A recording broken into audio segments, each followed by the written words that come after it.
Особено ми е драго што ќе разговарам со Милан Јазбец, некогашен амбасадор на Република Словенија во нашата држава, сега во едно друго својство. Често доаѓате во нашата држава и тоа ми е особено драго, секогаш има повод.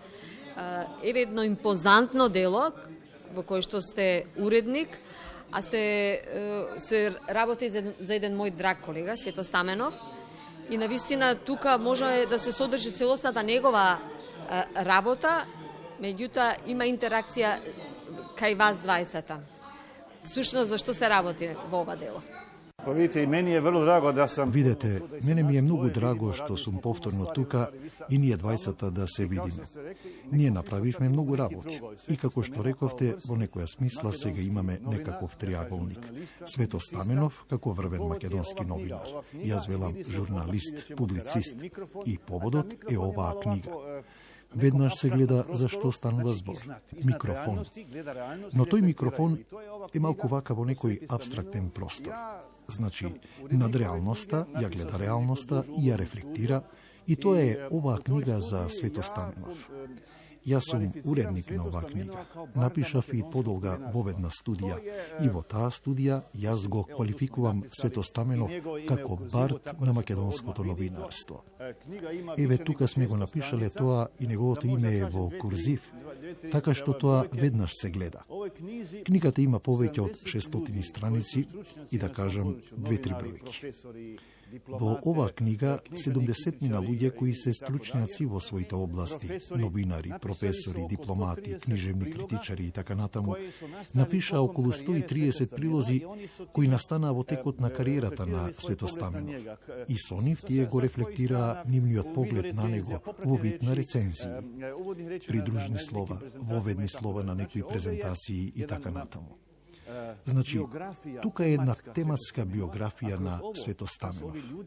А тоа што овие луѓе од различни професии и профили го напишале, всушност е и некој вид македонска историја на овие 30 години. Да додадам уште и 2-3 работи. Свето Стаменов во текот на својата повеќе од 30 годишна кариера направил повеќе од 3000 интервјуа со повеќе од 700 личности. Тоа е импозантна серија. Бидејќи човек што ќе направи толку многу интервјуа, ќе собере многу знаење и ќе ја осознае и ќе ја рефлектира стварноста. Тоа, според моето мислење, создава не само новинар, туку журналист, човек кој има изворено чувство за општеството, за културата, за уметноста, кој сето тоа го интегрира, односно мултидисциплинира. А тоа тогаш е токму тој журнализам.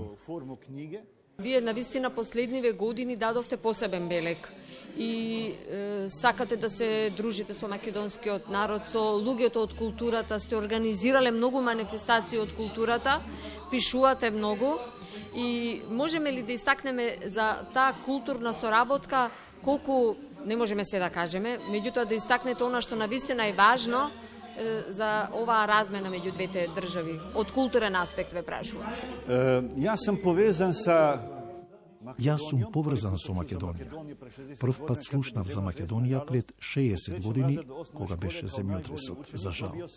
Во трето оделение, основно училиште, како најдобар ученик ја добив книгата "Набрекнати звезди" од Мето Јовановски. И замислете, тоа ме следи низ целиот живот. Тука бев во војска во зимата 1981-1982 година. Потоа дојдов како амбасадор со многу книги. Но заминав со уште повеќе книги. Кога навлегував во тие работи, студирав, читав, следев се за Македонија. Да кажеме, сите знаеме за Даница Ручигај, првата македонска поетеса, по татко Словенка, по мајка Албанка.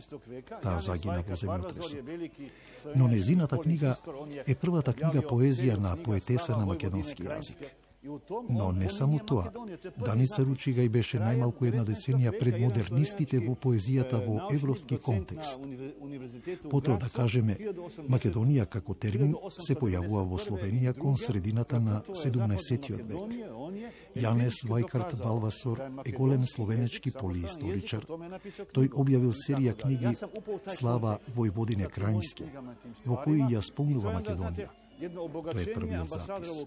Кон крајот на 19-тиот век Ватрослав Облак, словенечки научник, доцент на Универзитетот во Грац во 1891 и 1892 година, ја пропатувал Западна Македонија и тој емпириски докажал дека македонскиот јазик е самостоен јазик и за тоа напишал книга и така натаму.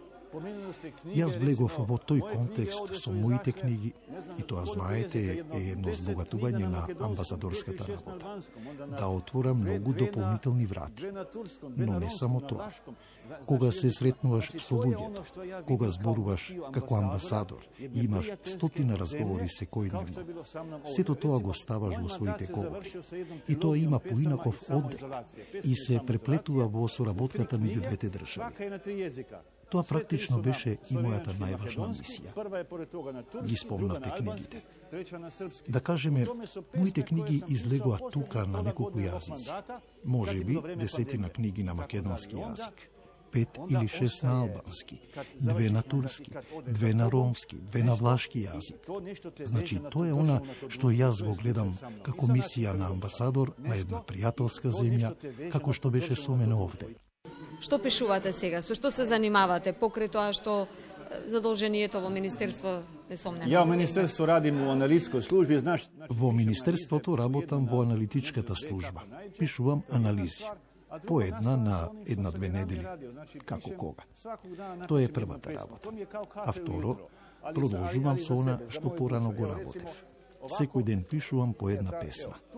Тоа ми е како утринско кафе, но за себе, за мојата душа. Еве погледнете, така настануваат моите песни, секој ден по една. Потоа пишувам многу научни книги за дипломатијата и литературата. Сега ја привршувам таа моја трилогија за дипломатијата. Третата книга треба да излезе кон крајот на годината, а сега оди во печат книгата со моите кратки приказни за дипломатијата и верувале или не. Тоа е фраза, многу пишувам за македонски теми. Да кажеме, во 2021 година, кога беше 100 годишнината од раѓањето на Блаже Коневски, Свето како уредник издаде 3 книги и во секоја од нив по еден мој прилог. Оваа година излегува повторно една книга за Даница Ручигај по повод 60 годишнината од незината смрт. И еве, за таа книга сега пишувам еден подолг есеј во кој ќе ги споредувам зборовите во песните на Даница Ручигај со оние на Джоан Баес, Керол Кинг, Дженис Джоплин, значи со овие големи дами на светската рок музика. Тоа се гледа и по вас, дека што повеќе пишувате, толку повеќе адреналин добивате. Вашата креативност, вие како храна, како што кажавте, со утринското кафе по една песна, јас мислам дека по-голема храна за душа нема од пишување и буквално цел живот тоа го работите. И она ме потикнавте да ве прашам кога кажавте за дека има ваши прилоги за Блаже Коневски. Тие се преведени на словенски и сите се она што го пишувате не на словенски, на македонски и на другите јазици. И буквално мене ми е особено драго што и вие во вашата држава тие се читаат, се гледаат и она е тоа што го кажуваме како амбасадор, каде што навистина многу сме ви благодарни што нашата култура и литература буквално ја промовирате не само во Словенија, во сите други држави, барем на Балканот. Pa evo, drago mi je da za ovaj vaš komentar. Па, мил ми е овој ваш коментар. Точно тоа оди само од себе, но имате право. Секоја таква уметничка работа те тера понатаму, ти дава некаква енергија. Еве, на крајот на краиштата, јас сум добитник на почесното Рациново признание за 2019 година. Не велам дека тоа ми е должност, но тоа е дел од мене како таков.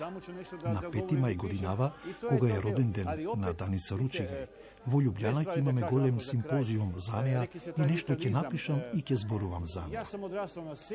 Но две работи да кажам вака за крај. Рековте витализам.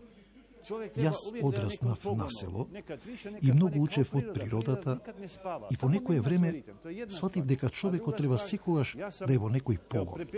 Некогаш повеќе, некогаш помалку, исто како природата. Природата никогаш не спие, само го менува својот ритм. Тоа е првата работа. А втората работа, пред 50 години почнав како новинар во гимназијата со некои своји работи и всушност, ако вака размислам, можеби новинарството е мојата најголема карактеристика и тука се најдовме со Свето Стаменов. Значи, тоа е контекст во кој оди оваа книга. И тоа е важно ние вака да ги сваќаме работите и поради тоа ме инспирира тоа и ми дава енергија на мене самиот како таков. Така што ми е многу драго за оваа книга. Мене ми е драго, повторно ќе повторам, бидејќи секогаш кога доаѓате во Македонија, има голем труд, има што да се промовира и ако нешто можам повторно да ви се заблагодарам, вие Македонија ја гледате како една голема инспирација за пишување и верувам дека и ова присуство сега нешто ќе вроди со плод за следно пишување. Пред сега, знаете, И пред се, знаете, овој хетерогенитет на македонското општество. Толку многу јазици, толку етноси, култури, религии е инспирација. Тоа е драгоцена инспирација која е многу ретка во светот. Тоа треба да послужи за сите ова што ќе го слушнат, што живеат и работат во Македонија. Милан Јазбец, ви благодарам за интервјуто. Hvala i vam. Благодарам вам.